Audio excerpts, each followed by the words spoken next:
वाले हैं। बहुत ध्यान से आज की कथा सुनना कि एकादशी का आपसे आपसे आपके बच्चे पूछेंगे, मम्मी हम भगवान विष्णु का दर्शन करते हैं, हम राम जी का दर्शन करते हैं, हम कृष्ण भगवान का दर्शन करते हैं, हम भवानी माता का दर्शन करते हैं, हम शंकर जी का दर्शन करते हैं, हम सारे देवी देवताओं का दर्शन करते हैं, पर ये एकादशी माता तो कभी नजर ही नहीं आती। पूछेंगे कि नहीं पूछेंगे कि तुम जिस एकादशी का व्रत करते हो इनका जन्म कहां से हुआ, कहां जन्मी थी?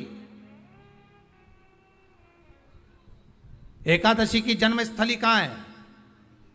भाई भगवान कृष्ण की जन्मस्थली तो मथुरा है, श्री राम जी महाराज की जन्मस्थली बोल दो जम के अयोध्या है।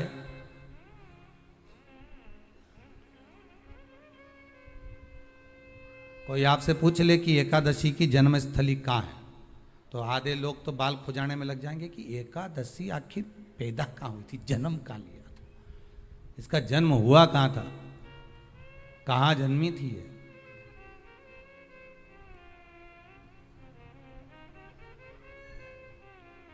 इसका जन्म स्थल है कहां? और अगर मान लो जन्म स्थल एकादशी का है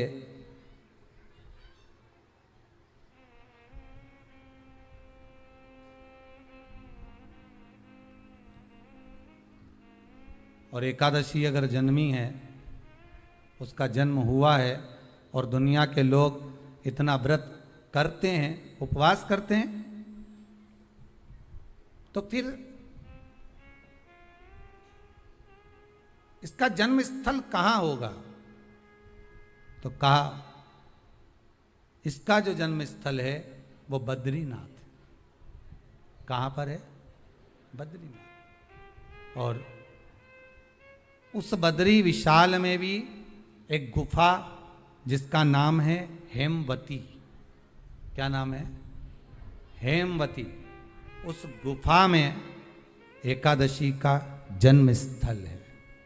बद्री विशाल में हेमवती गुफा जो 12 योजन अंदर प्रवेश करने जितनी है, 12 योजन की गुफा के अंदर, हेमवती के अंदर एकादशी का प्रागट्य हुआ था, एकादशी का जन्म हुआ था।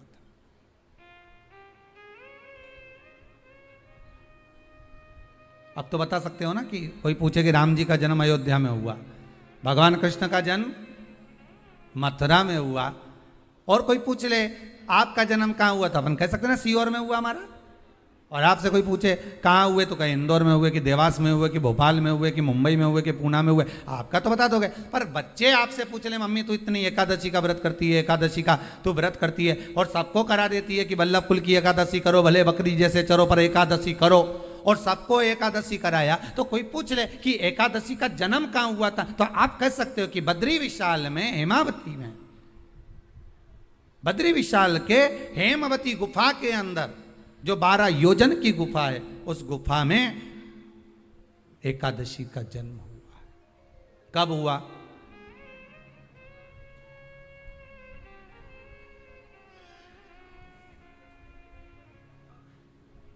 जन्म होने का कारण, राम जी के जन्म होने का कारण था रावण का संहार। भगवान कृष्ण के जन्म होने का कारण था कंस का संहार। नरसिंह भगवान के जन्म होने का कारण, प्रकट होने का कारण था हिरण्यकशिपु का संहार।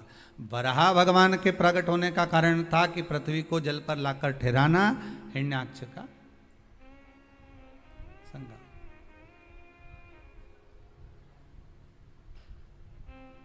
तो फिर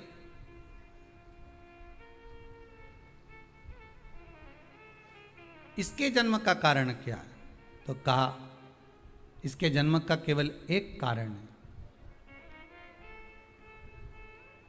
सतयुग में, अब एक और बात का बहुत ध्यान दीजिएगा महाराज, सतयुग एक बार नहीं हुआ कि तुम सोचो कि सतयुग के बाद में द्वापर, त्रेता आ गया, त्रेता के बाद द्वापर आ गया, द्वापर के बाद कलयुग आ। एक सतयुग नहीं है, एक त्रेता नहीं है, एक द्वापर नहीं है, ना जाने कितने कितने सतयुग निकल गए, ना जाने कितने कितने द्वापर, त्रेता, कलयुग, ना जाने कितने निकल गए।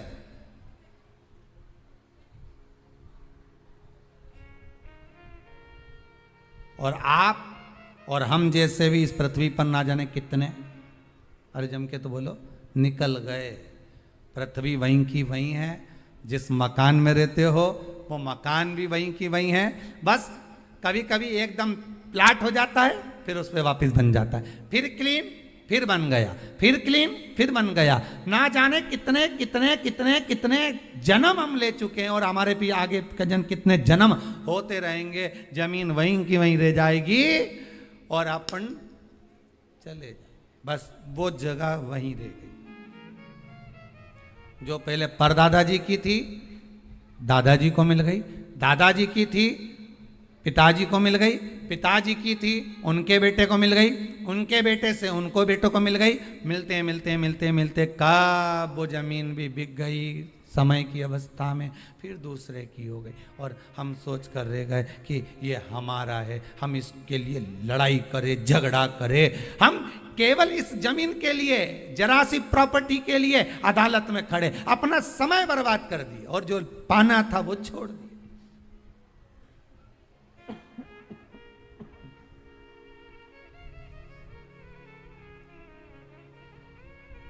जो पाना था वो छोड़ दिया हमने।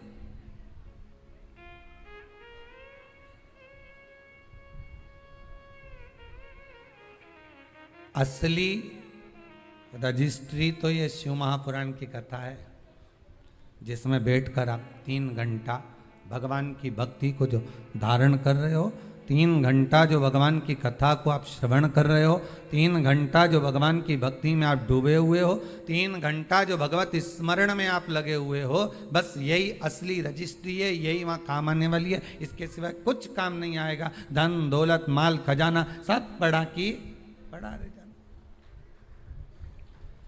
सब धरा की धरा।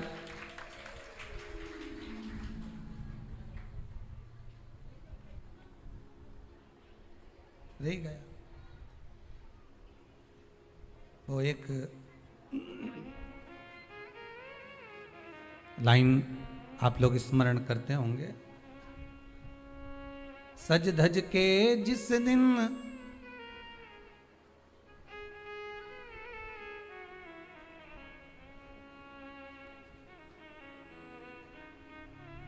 सज धज के जिस दिन मौत की शहजादी आएगी, न सोना काम आएगा न चांदी आएगा। अलमारी में धरा की धरा रह जाएगा, लॉकर में पड़ा की पड़ा रह जाएगा। लॉकर में पड़ा की पड़ा है, अलमारी में धरा की धरा है। कपड़े भी सारे घड़ी बने की बने रहे, कपड़े भी धरे की धरे रह गए और सब पड़ा रह गया। कि छोटा सा तू कितने बड़े अरमान हैं तेरे, मट्टी का तू सोने जैसे मान है तेरे।